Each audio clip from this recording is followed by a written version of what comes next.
Regardless of what happens out there, doesn't matter. Keep your swagger.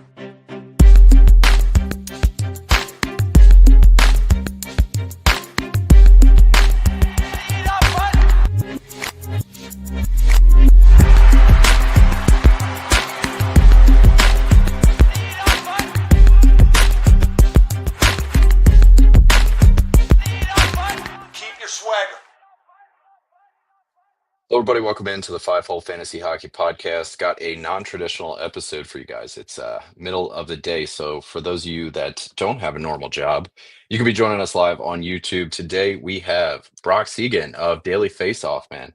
Thanks for hopping in today. You just put out a article, so I want to throw it to you, and then we'll get into what we're talking about. Talk about this strength of schedule article and what you got going on. Yeah, thanks for having me. That intro video got me pretty fired up. So yeah, welcome in. If you don't have a normal job like most of us here, I've been lucky to do this for a lot of years, work from home before it was cool. And I try to consume as much content throughout the day as possible. So this is good that we're doing this early in the day. But yeah, I do a strength of schedule article every single week. I release it on Monday mornings. Basically go over the strength of schedule for this week and try to identify some of the best streaming targets for this upcoming week so you can maximize the games played in your lineup, make sure you're filling all those holes, and hopefully winning some championships, some weeks along the way. And some of the most important weeks are coming up. We're talking playoffs today. We're going to be talking that strength of schedule, some of the teams and streams to target with some trade targets mixed in there too. So if we're not just streaming guys in, streaming guys out, but we got the Four Nations break. That's a perfect time to throw some trade offers out there.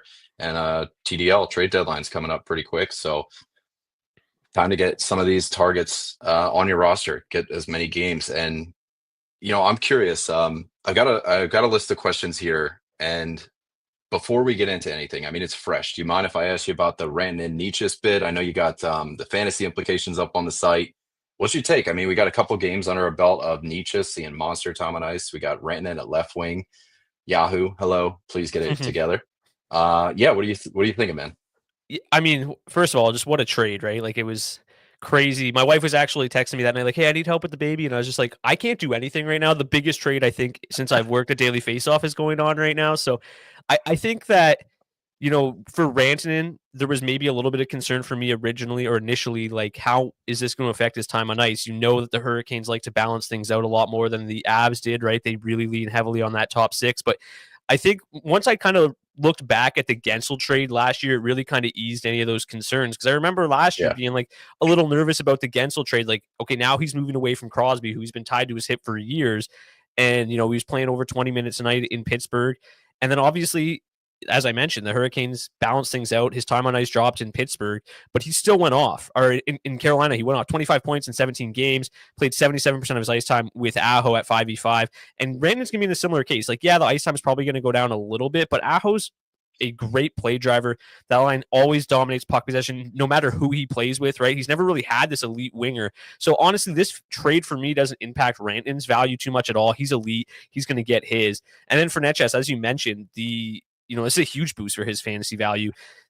The time on ice in Carolina was never always that consistent, and now he lands next to Nathan MacKinnon, and the usage should skyrocket and has skyrocketed. We've already seen this to be true. Played a career high, not a season high, a career high, 25 minutes and 8 seconds in his Avs debut, and then 19:34 in his second game. So he's going to be given all the ice time that he can handle, and it's only been 2 games, so sample size is obviously very small, but the early results have been very, very positive. Him and MacKinnon have generated 23 scoring chances in just 33 5v5 minutes together so far. So really good start for them. How do you defend them? They're both incredibly fast. The speed is just insane. They should gel pretty nicely. And one of my main worries was, at least for Nietzsche, was that his spot on the power play is MacKinnon's spot on the power play. And it looks like they finally got that kind of figured out.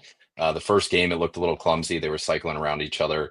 And but it looks like they've got kind of like 2 floats now, right? So everybody's moving up and down the left side, but they both have that one-timer threat. So Nietzsche, all of his performance or his value on the power play should translate. And I'm hoping that. I'm really glad you brought up Gensel because, around the fantasy water cooler, a lot of the view on Rantanen, he's gonna dip or whatever it is. Gensel was 1.5 points per game in Carolina. It was small sample size, but now he's playing with Kucherov, who, I'm safely I feel confident I'm able to put Kucherov in the McKinnon tier, right? And Yes. Gensel's now back to 1.06 points per game, and he was 1.04 in Pittsburgh. So like he got a boost. Nino frickin' Niederreiter back in the day got a boost playing on that top line. I think it's going to be great for Randon. So I'm right there with you. All right, let's get into this playoff prep stuff. So before we get into like actual targets and stuff like that, I kind of want to get a read on how you approach playoffs in general. Do you put stock into off nights? Are you going like straight volume? Are you going quantity over quality of games? It all depends, really. Like before the trade deadline, like I'm going to be trying to be doing some big game hunting, right? Try to add some guys with good schedules throughout the playoffs. So I'm looking for good players on good teams with good schedules. I'm not so worried about those streamer or those light nights. I'll worry about those more with my streamers. I want to go big game hunting, get guys with good schedules that I know are going to be in my lineup no matter what. And then I'll kind of let the off nights be filled by streaming targets. So I'm going to try to really focus on who's got easy matchups and on good teams that should smash and hopefully put up big points for me no matter how many games there are that night. No, that's a good point. Especially, if you're going big game hunting, I imagine you probably need to pitch a big name player, like in return. So those Yeah. are guys that you're not worried about. Those aren't sit start kind of problems. They're not winding up on your bench anywhere. Where do you put your streaming capital? Do you find yourself favoring skaters, goalies? Do you take that chance on goalies? Yeah, so for me, it's probably a combo. Like I let the week kind of dictate what I'm doing. Every week, I put out that strength of schedule streaming targets article. It gives me a good idea of who I want to target. I usually try to stream at least one guy that's going to be in my lineup for hopefully the whole week and give me some good Yeah. value, and then leave my second spot to kind of just let the week dictate what's going to happen. Usually, I won't stream a goalie until a little bit later in the week, see how that thing kind of plays out. Right, goalies are so fickle. If you get up, you probably don't need to worry about wasting a stream on them. If you get down, then you can just kind of take crazy chances. Sometimes it doesn't really matter who you put in there as long as you might get lucky. So I usually, it's more skater oriented, but I do let the week kind of dictate how many goalies I get in there as well. So let's put ourselves in the shoes of like week 2 in the playoffs, right? So championship week would be next week.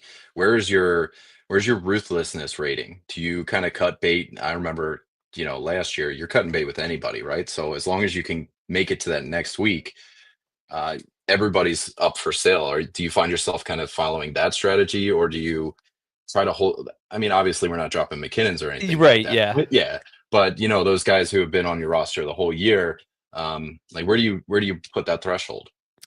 I am a little bit more patient probably than most, maybe to a fault. So I'm probably pretty low on the ruthlessness scale, but obviously in the second week of the playoffs or semifinals, you got to try to um, just make it to the finals, right? Because anything can happen once you get there. So even if your roster might not be at its strongest, in the finals because you were a little bit ruthless in the semis to get there, I think you got to do what you got to do. I think one name, like in particular, that sticks out to me, I was extremely high on JJ Paterka coming into the season, got him on all my rosters, and I've been extremely patient with him, right? We've seen his own percentage plummet throughout the season. I have not dropped him in one of my leagues. I've been patient and try to kind of wait it out. And we've had some big weeks. He's been better recently, but like that's a type of player that I would probably be a little bit more ruthless with come the playoffs. Been holding on to him all year, but like if things shake out in the semifinals, I won't be, hesitant to drop him. I felt that way actually this morning. I dropped Mikael Granlund, who, for the first half of the season was Insane. fantastic, but I had to swap him out. I think it was like Connor Garland or something. But, you know, just I was at the end of my rope with him. When you're drafting, like at the beginning of the year, do you consider playoff schedules at all? Does it maybe move the needle on a tie break? Where do you find yourself? Any sort of planning whatsoever for Yeah, the so playoffs? That is? yeah, in the preseason, I do my strength of schedule for the regular season and then the fantasy hockey playoffs, and I do like look at it on draft day. Not a huge factor for me though. I will use it maybe as a tiebreaker on players I'm really really torn on. But to me, like you have to make the playoffs first, right? So I'm not Right. gonna. I try not to look too far ahead. I'll like do what I'm doing right now and take you probably even have a better idea of the playoff strength of schedule at this point than you would at the start of the season. So I just kind of like, hey, let's put myself in a position to make the playoffs first. Once I've kind of put myself in that position, I'll make some moves mid-season to really strengthen my roster for the playoff run. No, I'm exactly the same way. And then, say it's a mid-round guy and you're drafting him for the playoffs, right? Don't you feel like you can't drop them because You have Pretty to, much. you're utilizing them, 22 weeks from now. So they're pretty much on your own personal can't cut list. Yeah, for All sure. right. Let's move into this article. I want to get an idea of how this strength of schedule is calculated for you. What sorts of things are you putting into this algo to get your scores and your rankings? To be honest, it's not like overly sophisticated. I just take a look at the key underlying defensive metrics for each team, and assign kind of what can be classified as a defensive score for each team, and then I combine all those scores for the team that will face them for that week to kind of just give you an idea of which teams will be facing teams that give up the most scoring chances, give up the most goals against, give up the most expected goals against, and then by adding them together, you kind of naturally factor in the number of games played as well, right? Because you still a team with 2 easy games really doesn't mean anything. So if you've got 3 easy matchups and one hard one, you still might end up with a better schedule overall than a team with 4 tough matchups. So it's a way to kind of just figure out which teams are giving up the most scoring chances, who's going to play those teams most frequently this week. And I think that, I look at it maybe a little bit different than other people do. Like, I'm not always trying to add the hottest waiver wire guy for that week. I play the schedule, try to find teams that have great matchups, and hopefully some of their key guys are still available on the waiver wire and can put up some production for you. What kind of leagues are you in? Are they 12ers, 10ers? What do the waiver wires look like in those? So my 2 main competitive leagues, one is my main league of record is a 14-team league. So it's That's pretty thin thin, on eh? the wire. Yeah. And then I'm in a 12-team keeper dynasty league, and so that obviously with the dynasty idea, our benches aren't massive, but they're still pretty large. So the waiver wire is pretty small there. But I do kind of have a funny story about leagues that I'm in, and one is that I actually started playing fantasy hockey. I think I was like 14, 15, maybe. My dad was in a league and they needed a guy, so we're talking like early 2000s, and the league used to be run on email. You would keep track of your score manually and email back and forth to make sure you had the same score matching as the guy you were playing, and then you'd be like, okay, yeah, we agree on the score, and then the standings would get sent. And I actually have kept that league running to date. It's probably, and it's almost 40 years old now. Obviously, it's much more sophisticated these days, but I've never changed the scoring format. It's 2 points for a goal, 1 point for an assist. A goalie gets 3 points for a win and a couple extra for a shutout. It's very simple. You only set your lineup once a week, and it's super fun for, like, my dad still enjoys it in his 60s, still kind of is able to keep his finger on the pulse a little bit. So it's kind of funny, like, the entire fantasy world has developed so much, but we still play in this very kind of old school league, and I really enjoy it. Oh, that's awesome. All right, that's going to bring us straight into what we want to talk about. So I did a poll over on the Fantasy Hockey Discord, the 5-hole Discord there. And I feel like this translates kind of across the fantasy landscape. Weeks 22 through 24, March 17th to April 7th. Those are what we find as the most common playoffs. And if you're running up until the last week, Brock, I don't know how you feel about this one, but you should probably push it up a week, because you are going to have guys, whether they're checked out. I hate to say that guys on maybe San Jose or Chicago aren't as competitive in those days, but you got to feel like, to a certain degree, the foot gets let off the gas a little bit. And then you got like Austin Matthews and guys who clinch that could potentially sit. So for me, just running up till April 7th is the way to go. Yeah, so let's hop right into. I've got a couple teams that I really like, and you've got some of your own. Why don't we kick it off with your top team? So for me, the LA Kings have the best strength of schedule moving forward in the playoffs in those weeks that you mentioned. And for me, guys like Adrian Kempe and Kevin Fiala are 2 guys that I would be targeting via trade right now.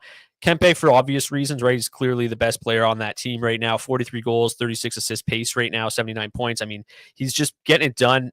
But to me, he's still really underrated and probably not like necessarily a huge household name. And I think that he probably gets undervalued a little bit in fantasy as a result. So I think the acquisition cost is probably going to be fairly high given how good he's been. But if you can get him, given the strength of schedule for the Kings, they have the number 1 strength of schedule according to my metrics in the first week of the playoffs, number 2 in the second week. So Number one in both the first 2 weeks. So they're really going to help you get to the playoffs. It's not quite as good in the final week, but it's going to help you get to those finals because their schedule is just unbelievable. So to me, he could be kind of a league winning type pickup, even if you have to pay up a little bit.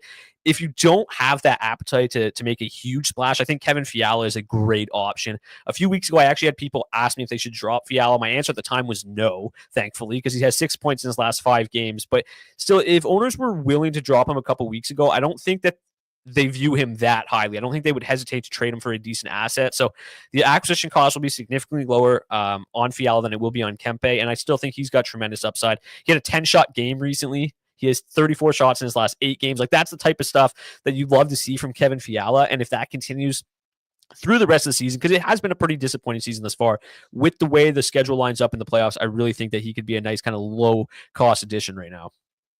Fiala does seem like kind of the more budget friendly version. Yeah. But with this hot streak, you said 6 points in 5 games. You could also maybe phrase it as 7 points in his last 12 and maybe try and capitalize, during your pitch for this guy, how frustrating he has been. Do you think that buy low window is closed? I don't necessarily think it's closed because, he has 6 points in his last 5, but he's only got 1 goal. So it's not like he's racking up the goals still. I still think that he's due for a lot of positive regression in that regard. And I think that for the most part, like, people have been fairly frustrated with him all season.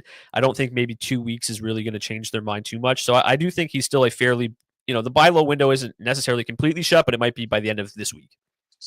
So I want to talk about some of the guys that could be waiver wire pickups for these. Like, would you consider, let's phrase ourselves in a 12-team league, right? So an Alex Laferriere, or even making a push for a Drew Doughty. Obviously, that's not a waiver wire pickup, but you have to make that initial investment waiting for him to come back from IR. Laferriere, there's guys like Byfield, who's been hot, he's been cold. More of these lower. I don't want to phrase that. I mean, they're definitely like a tier 2 or a tier 3 guy on this team. Yeah, the Kings are so tough, right? Because they balance their lines out so much. They balance the time on ice out. Like, it's so hard to predict which guy is going to score on a night-to-night basis with this team. I do think that Drew Doughty's somewhat interesting. It's going to be interesting to see how they kind of get him back in the mix. I imagine that he'll probably be back on PP1. I mean, we've already seen kind of Brant Clark fall out of favor there. We've got Jordan Spence up there right now. So I do think that Doughty's kind of interesting. I think now, before he's even played, is a good time to try to buy low on him still before he gets back and maybe has a splash early on and his value goes up. But yeah, like, the rest of these guys aren't terrible, right? Like, Alex Turcotte's been pretty solid up at that top line. Like, I don't mind getting him in the mix. Like, during that playoff run, I might pick guys like that up. Philip Deneau has been relatively disappointing offensively. Laferriere has obviously cooled down. Byfield, the lack of production when you're playing like 19, 20 minutes a night makes no sense. He was red hot, and then all of a sudden he just completely cooled off considerably. But he's still playing a ton of ice time. So yeah, like, when the schedule lines up, there's a lot of these kind of second or third tier guys, like you mentioned, that are going to be available on the wire. And if you can't make this big splash, I'll pick them up at that time. But right now, there's just not enough scoring to go around probably to necessitate it at the moment. And we'll say through these weeks, 22 through 24, LA is home for 7 of their 11 games. They score 20% more goals at home, over 3 goals a game, or 3 goals for per 60. At home, and it's like 2.65 while they're on the road. So LA just getting that extra little bit of a bump there too. The team that I want to focus on is Minnesota, and obviously no shortage of names that you can make a big splash for. I mean, Kaprizov, he's just starting to come back. Boldy has been having a tremendous year. There's other guys too, I think, that could be a little more budget friendly. Joel Eriksson Ek has been I don't know if it's a down year this year or if it's just having that big of a year in the rear view from last year.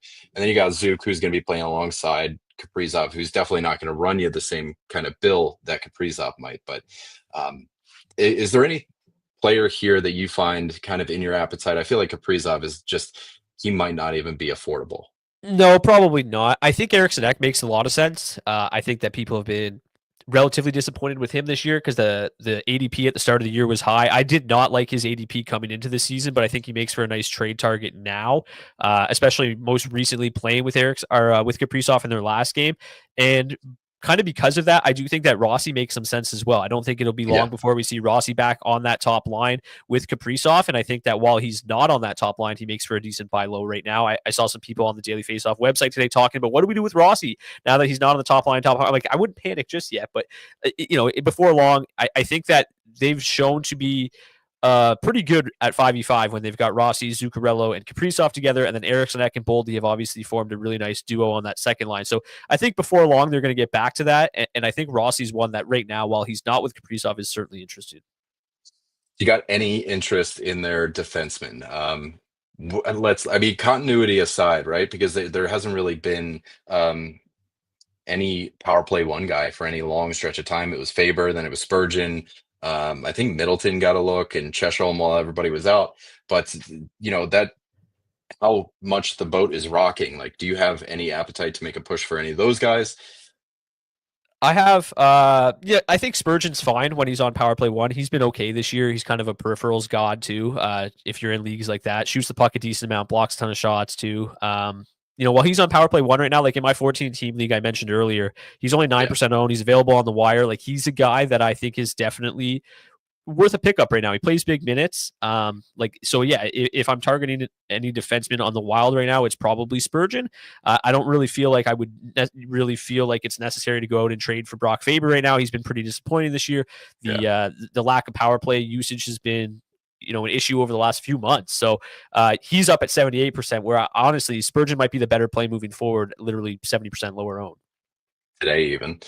I'm right there with you. One thing on Minnesota I want to mention, their opponent's win percentage. If you take all their opponents through the playoffs, average their win total as of today, January 27th, they have the hardest opponents, and their opponents also average the fewest amount of goals allowed too. So I don't know if offense is going to be, you hate to paint a picture with that given how good their schedule is, just in terms of volume and off nights and stuff like that. I'm not trying to doomsay anything here, but it's going to be a tough road. They got some tough opponents in that stretch.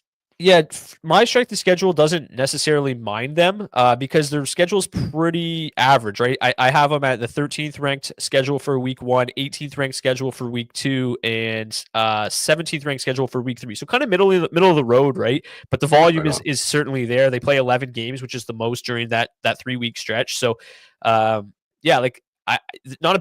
really a bad schedule. I think they're fine because even LA, right? Like in the finals, it gets tough where the Wild are kind of middle of the road and all 3 of those weeks and might be fine. All right. So who do you got next? It looks like Calgary is one of the teams that you're really into.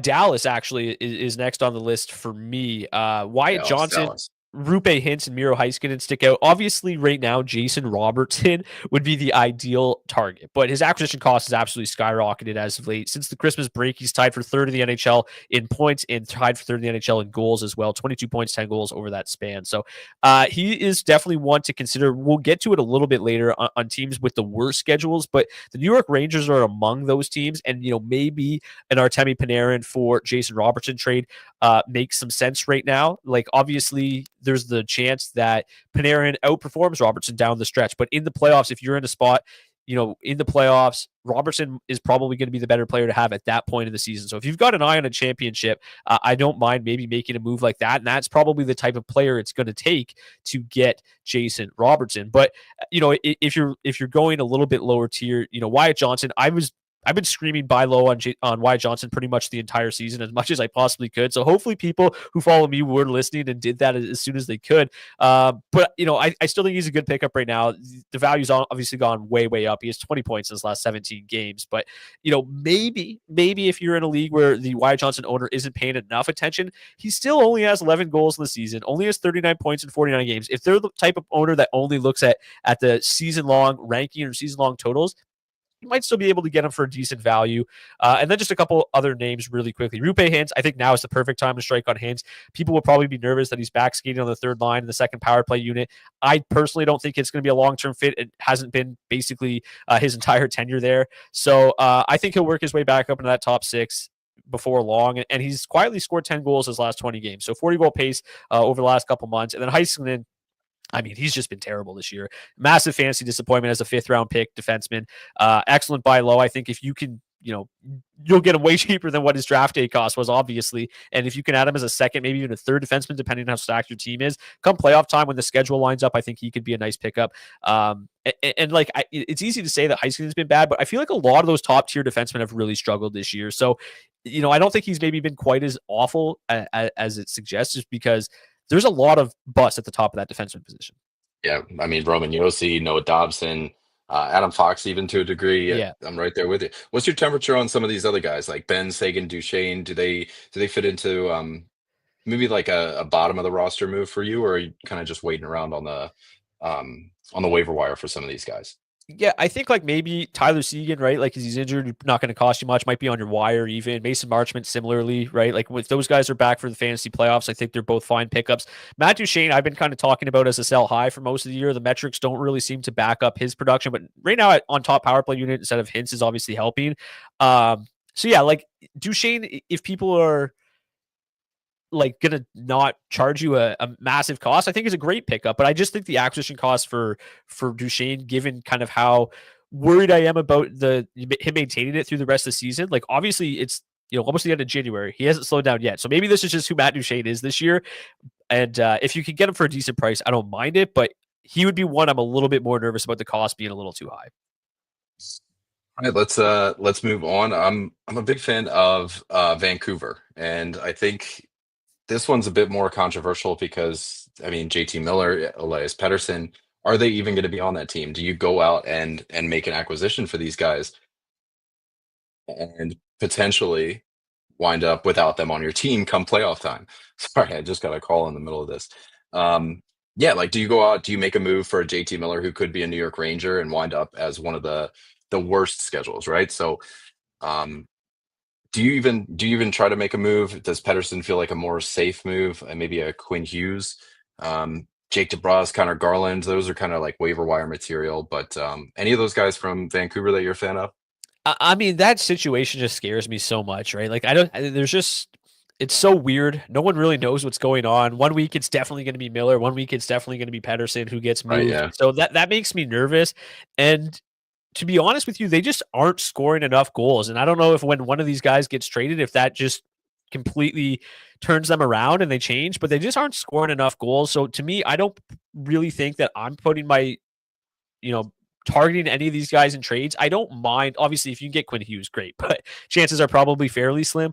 I don't mind DeBrusque. I don't mind Garland off the wire. I think that they're both solid. They both provide very, very good floors as well. The shot volume for both of them is pretty solid. So I don't mind adding them from the wire, but targeting in trades, I just don't know if that team scores enough goals. And then obviously you just have all the other things that are going around as well. So probably not so much for me, but yeah, that team is just been unbelievable this year. I don't know what to say. It's incredible how good of a year Quinn Hughes is having, given kind of everything that's happening and the lack of goal production of that team as a whole. How does Vancouver rank inside your playoff strength of schedule there? Quite low, actually. 28th. Really? They a lot of off nights, which is obviously beneficial, but yeah, it's very difficult schedule the first 2 weeks, but then a really nice schedule, top 10 in the final week of the season. So I mean, if you can get there, or if DeBrusque and Garland are on the waiver wire that week, yeah, 4 games, really nice schedule in the final week of the season. So yeah, I don't mind some of their waiver wire guys, but trading for them doesn't really tickle my fancy at the moment. Now we got some considerable overlap here with Ottawa. This is the third team that you were talking about, and I am fully behind you on this one. Take me through what you think about Ottawa here. I mean, similar to Vancouver, right? They just feel remarkably inconsistent and a very difficult team to pin down who's going to show up on a night-to-night basis. But I think right now is a good time to strike. Like, they've been so inconsistent, their stars certainly haven't been immune to it. Stutzla has been pretty quiet lately. But to me, Brady Tkachuk probably makes the most sense. He just snapped a 10-game pointless streak last night, which is just insane. So owners have got to be pretty fed up. But still, since Christmas, he's third in the NHL in individual expected goals, third in the NHL at high danger chances. So to me, he's going to heat back up. Things are going to get better. That team's starting to get a little bit healthier, right? They were banged up. A lot of their depth pieces hurt. So they're going to get healthier. I think they'll heat back up. I think Tkachuk's a guy who he's still around the danger areas as much as anybody in the league. and he's a great buy low option right now. Stützle probably to a slightly lesser degree. I feel more secure about Stützle's upside moving forward, but like he's going to cost a little bit more. And then Drake Batherson probably costs nothing. He's a guy that's got some decent upside. The shot volume, it's been inconsistent this year, but when it's good, it's great.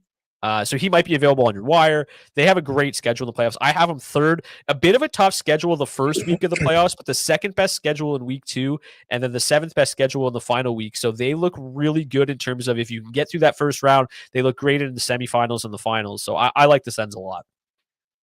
But Jake Sanderson, I think he's a big name worth checking out in the on the back end too. Absolutely. I think that he's probably been relatively disappointing too this year. He's basically lived up to his ADP, but I think a lot of people were hoping for more of a breakout. And yeah, I just think that team for the most of this part of the season, it hasn't been as offensively dominant as maybe we probably thought they were going to be.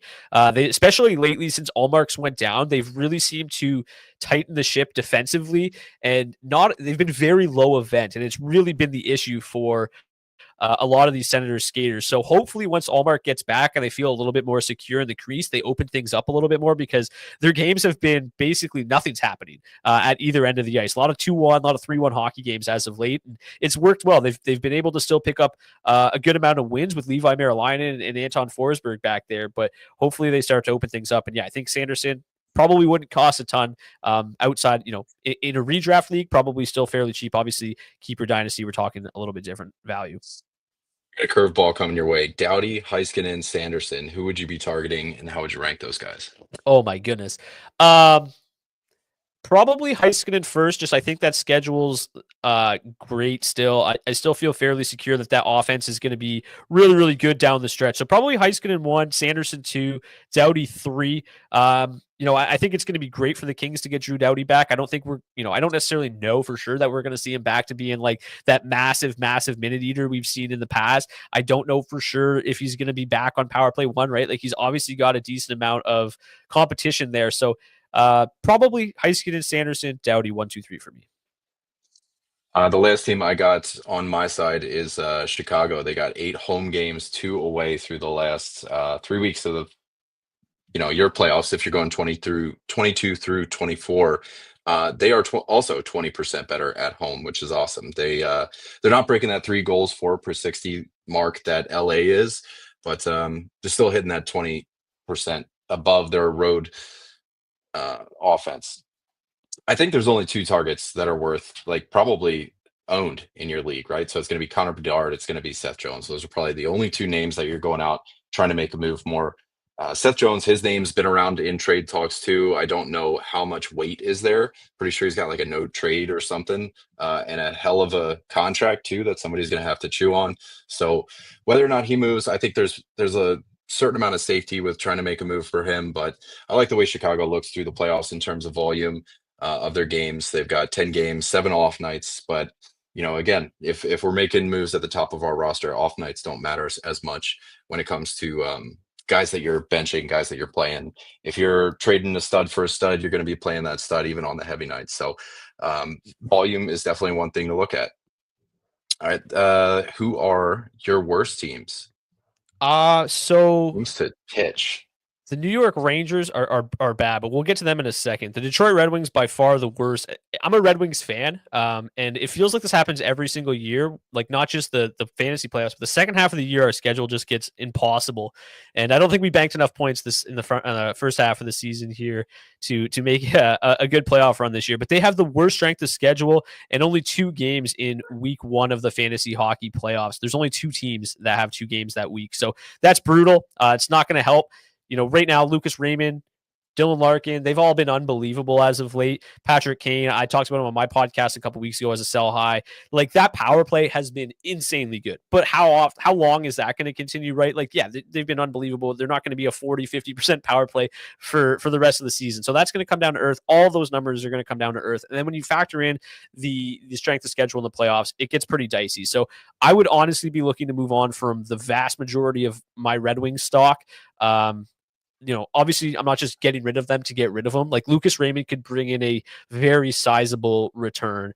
You might be able to get like Wyatt Johnson plus for Lucas Raymond or something like that. And he's been so good lately. I would be looking to move him, Larkin, Kane, DeBrincat, Sider, all of them. I mean, you could put a package together to even start to entertain like a Jason Robertson. I'm not saying one for one, but yeah, For you put sure. a Lucas Raymond out there. Those first 8 games from Detroit, like that would have been a perfect sell high opportunity. Oh yeah. The wheels started shaking a little bit lately, and against my Flyers, thank God.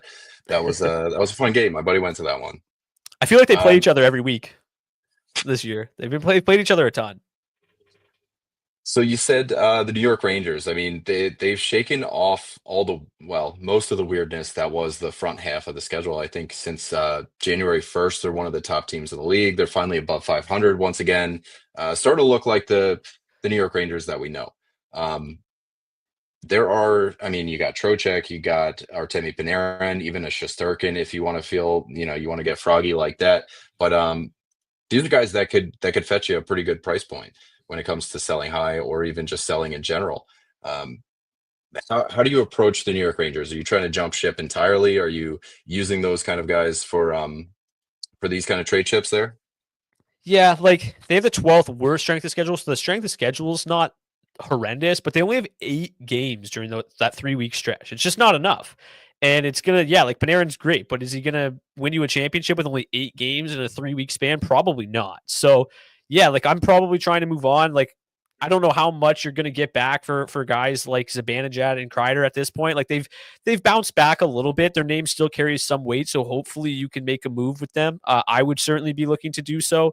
I think Adam Fox's name still carries a lot of weight. He's bounced back a little bit, but a lot of their wins lately and a lot of their issues earlier came defensively, and they fixed it up defensively. They're still not like those. Their big guns aren't scoring at a crazy clip right now. So yeah, like Panarin's been awesome. Lafreniere's been bounced back a little bit. Trocheck's definitely been better.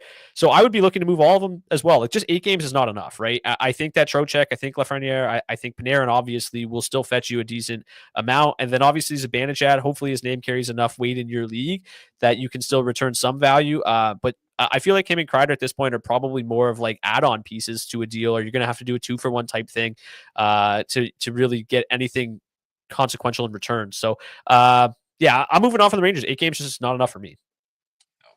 I mean, it's a perfect time. I'm looking at the goals for per game leaders in the NHL since January 1st, and it's like the mirror image of the beginning of the year, the first half of the year. Nashville Predators number one, New York Rangers number two. So while they're hot, man, definitely I like that Panarin for J Rob move that you're talking about. Who else should we be avoiding here?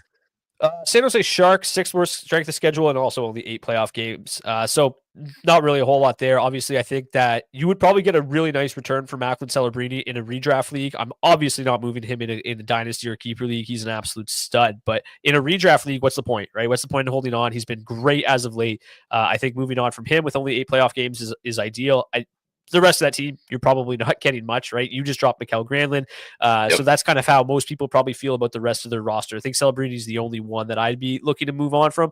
Lucky for me, I got a lot of stock in him this year, so he's definitely somebody I've been dangling in trades. And hopefully, as a strict center, maybe you can get a nice return, but also get some roster flexibility, get somebody back that's got a couple position eligibility. So Celebrini's one from the Sharks. That's probably the only guy you can trade there. And then the Pittsburgh Penguins have the 2nd worst strength of schedule overall.